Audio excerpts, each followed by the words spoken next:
माफ कीजिएगा साहब, आपकी इच्छा है। या आप? भैया? कौन भैया? कैसी बातें कर रहे हो? विभोर भैया, आप ही तो? मुझे भूल गए? हर्षित हूँ मैं, आपका छोटा भाई। विभोर भैया? साहब ये क्या बोल रहे हैं आप? मेरा नाम तो सुरेश है। कौन विभोर? कैसी बातें कर रहे हो भैया आप? मुझसे मजाक कर रहे हो आप? अरे भैया हो आप, मेरे बड़े भाई हो, और मैं आपका छोटा भाई हूँ। विभोर ही तो नाम है आपका। क्या बोल रहे हो? सुरेश नाम है आपका। झूठ क्यों बोल रहे हो मुझसे? साहब ये आप कैसी बातें कर रहे हैं? मैं एक चाय वाला हूँ, आपका भाई कैसे हो सकता हूँ? आप देखिए ना, सूट बूट में इतने बड़े आदमी लग रहे हैं आप। ये मेम साहब भी कितनी अमीर लग रही हैं। आप इतनी महंगी गाड़ी पे खड़े हुए हैं और आप कह रहे हैं कि मैं चाय वाला आपका भाई।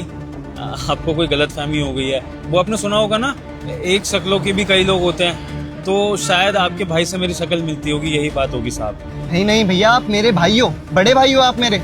अरे बचपन में घर छोड़ के चला गया था, कुछ याद है आपको? साहब मुझे लगता है कि आपको अपने बड़े भाई का कोई गहरा सदमा पहुंचा है, कोई दुख है आपके मन में उनको लेके। होता है साहब, होता है, लेकिन इस चक्कर में आप किसी गरीब से ऐसे संबंध मत बनाइए। मैं तो शरीफ आदमी हूँ, लेकिन कोई और मेरी जगह होगा तो वो उस चीज़ का फायदा उठाएगा, है ना साहब? मैं आपका भाई नहीं हो सकता हूँ। मैं चलता हूँ। आपकी ना ये चाय ठंडी हो गई है बातें करते करते। मैं नई चाय लेकर आता हूँ, ठीक है साहब? अभी आया। सुनो हर्षित, कौन था वो? जसवाल।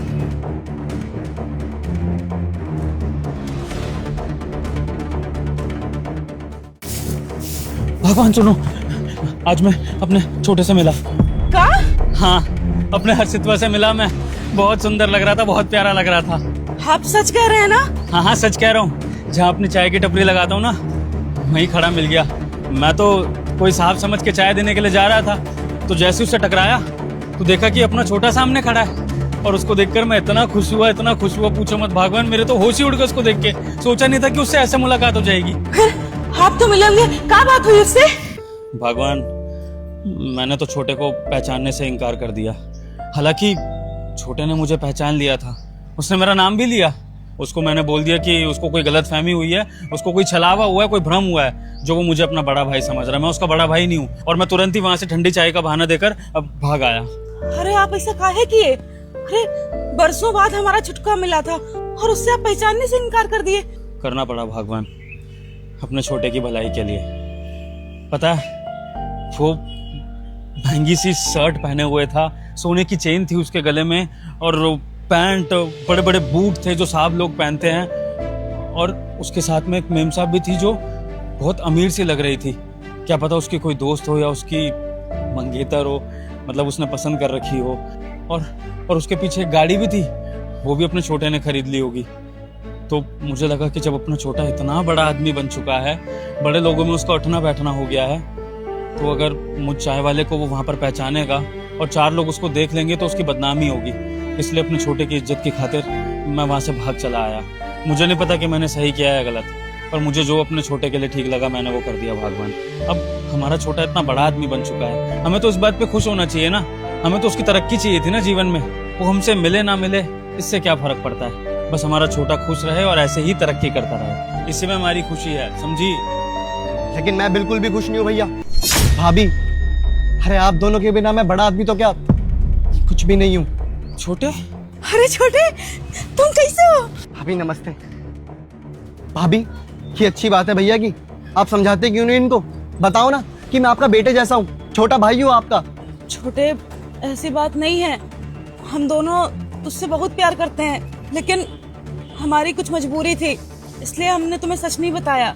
अरे भाभी, ऐसी क्या दिक्कत परेशानी आ गई थी आप लोगों की लाइफ में? मुझसे तो शेयर करते।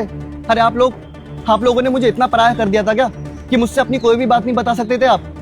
और आप दोनों ने मुझसे बातचीत करनी इतनी बंद कर दी थी, दूरी आ गई थी हमारी बातों के अंदर।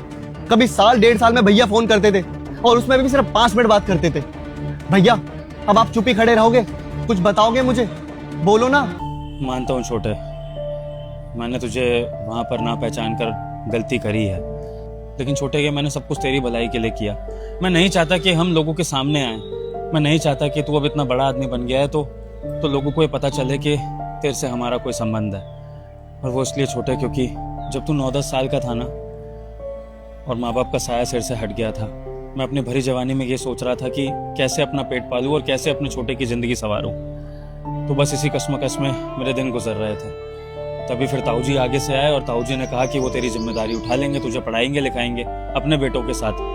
कुछ समय तक तो ऐसा चला, लेकिन फिर ताऊ जी ने तेरी जिम्मेदारियों से मुंह मोड़ लिया, तुझे मेरे पास छोड़ गए और बोले कि तू उन पर अब बोझ बनने लगा है। तब मैंने सोच लिया छोटे कि भले ही मुझे मजदूरी करनी पड़े या कोई भी दुनिया का सबसे मुश्किल काम करना पड़े जिसमें मेरी जान का भी जोखिम क्यों ना हो, लेकिन मैं अपने छोटे को कुछ बनाकर रहूंगा, उसे वो जिंदगी नहीं दूंगा जो मुझे झेलनी पड़ी। छोटे, मैं तो जिंदगी भर अनपढ़ रह गया, लेकिन मैं चाहता था कि तू पढ़ लिख कर इतना बड़ा आदमी बने कि तुझे किसी के आगे हाथ ना फैलाने पड़े, तुझे किसी का मोहताज ना बनना पड़े।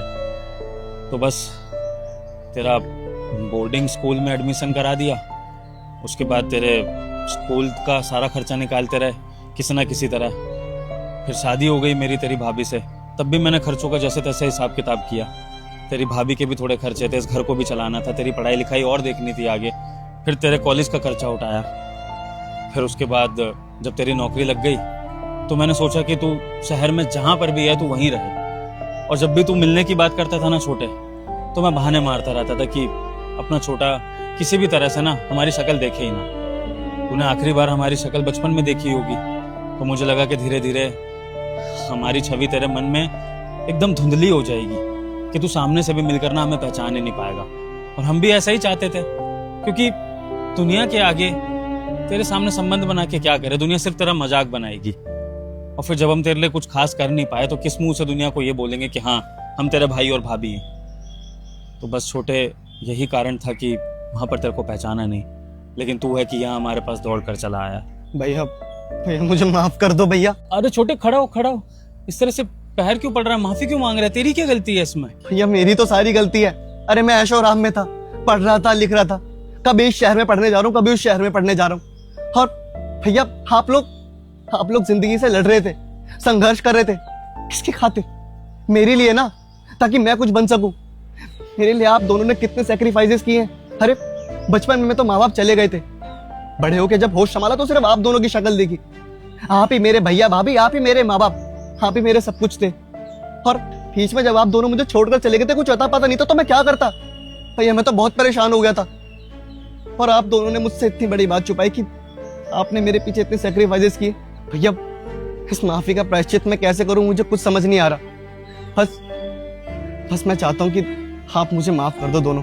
और हाँ भाभी, भैया अब आपको यहाँ पर रहने की कोई भी जरूरत नहीं है। भाभी आप एक काम करो, आप दोनों अभी के अभी मेरे साथ मेरे घर पर चलो। अरे जो कुछ भी है वो सब आपका ही तो है, मेरा तो कुछ भी नहीं है। और देखो भाभी, आप भैया की जिम्मेदारी संभालते हो, इस घर की जिम्मेदारी संभालते हो, और मैं चाहता हूँ कि आप मेरी भी जिम्मेदारी संभालो। भाभी एक लड़की से प्यार करता हूँ, शादी करने वाला हूँ उससे, और मेरी शादी में आप दोनों तो खड़े हो गए। आप दोनों को तो आशीर्वाद मुझे चाहिए, उस लड़की को भी और मुझे भी। तो भैया भाभी आप मुझे निराश मत करना, आप अभी के अभी मेरे घर चलो और अपनी जिम्मेदारियां संभालो। अरे छोटे, ऐसा क्यों करना है? हम दोनों खुश हैं यहाँ पे, तुम अपना जिंदगी जियो ना, अच्छी वाली, जो बड़े अधिकारी के साथ रहते हो वहाँ पे अच्छे से रहो ना। और अगर हमको वहाँ पर रह जाओगे तो जो बड़े लोग हैं वो तुम्हारा मजाक बनाएंगे और यही कहेंगे किसको उठा के ले आए हो यहाँ पर। और छोटे, हमारी बात मानने की कोशिश करो, तुम्हारा रुतबा बहुत बड़ा हो चुका है, हम तुम्हारे आगे कुछ भी नहीं है। और हम तो कहते हैं जब भी तुम्हें मिलना हो, खाना पीना हो, समय बिताना हो, तुम हमेशा यहाँ पर आ सकते हो, हमसे मिल भी सकते हो। बस हमें वहाँ पर ले जाने की गलती मत करो छोटे, अगर हमें वहाँ पे ले जाओगे तो इसमें नुकसान तुम्हारा ही है। भाभी आप भी भैया जैसी बातें कर रहे हो। अरे काहे का बड़ा आदमी हूँ मैं कुछ भी नहीं हूँ आप दोनों के आगे। अरे जो कुछ भी हूँ आप दोनों की वजह से हूँ, आप दोनों ने इतने सेक्रीफाइसेस करे। अरे मैं तो एक मोहरा बन के खड़ा था, मेहनत तो आप दोनों की थी ना। और मैं नहीं चाहता कि आप दोनों अब यहाँ पर रहो। भैया भाभी आपने अपने बड़े होने का फर्ज निभाया, तो क्या छोटा होके मैं आपको अपने साथ नहीं ले चल सकता? बोलो भाभी, मना मत करना। भैया देखो प्लीज। ये जी समझाइए ना, समझ नहीं रहा है ये। चलो ठीक है भगवान, हमारे छोटे की बात मान लेते हैं। वैसे भी ये तो अपने संस्कारों को ही दर्शा रहा है ना, कि जिंदगी में आगे बढ़ने के बाद भी ये अपने भैया और भाभी को नहीं भूला है और हमें अपने साथ लेके चलना चाहता है। ये चाहता तो आराम से अपनी जिंदगी में आगे बढ़ सकता था, पीछे पलट के देखने की जरूरत भी नहीं थी, लेकिन फिर भी ये हमारी सेवा करना चाहता है, हमें अपने साथ रखना चाहता है। तो अगर वो अपने संस्कारों को दर्शा रहा है ना, तो हमें भी उसकी बात का मान रखना चाहिए और अपना बड़प्पन दिखाना चाहिए। जैसा कहेगा छोटे वैसा करेंगे और वैसे ही तेरे साथ रहेंगे, ठीक है? खुश? लेकिन हम एक शर्त पर चलेंगे। कैसी शर्त? डेली हमारे हाथ का खाना पड़ेगा। ये कोई बोलने की बात है भाभी? इतने टाइम से मिस कर रहा था मैं आपके हाथ का खाना। और मैं चाहता हूँ कि आप दोनों चलो, फिर डेली आपके हाथ का खाना खाऊंगा, स्पेशली वो राजमा चावल। भैया थैंक यू सो मच।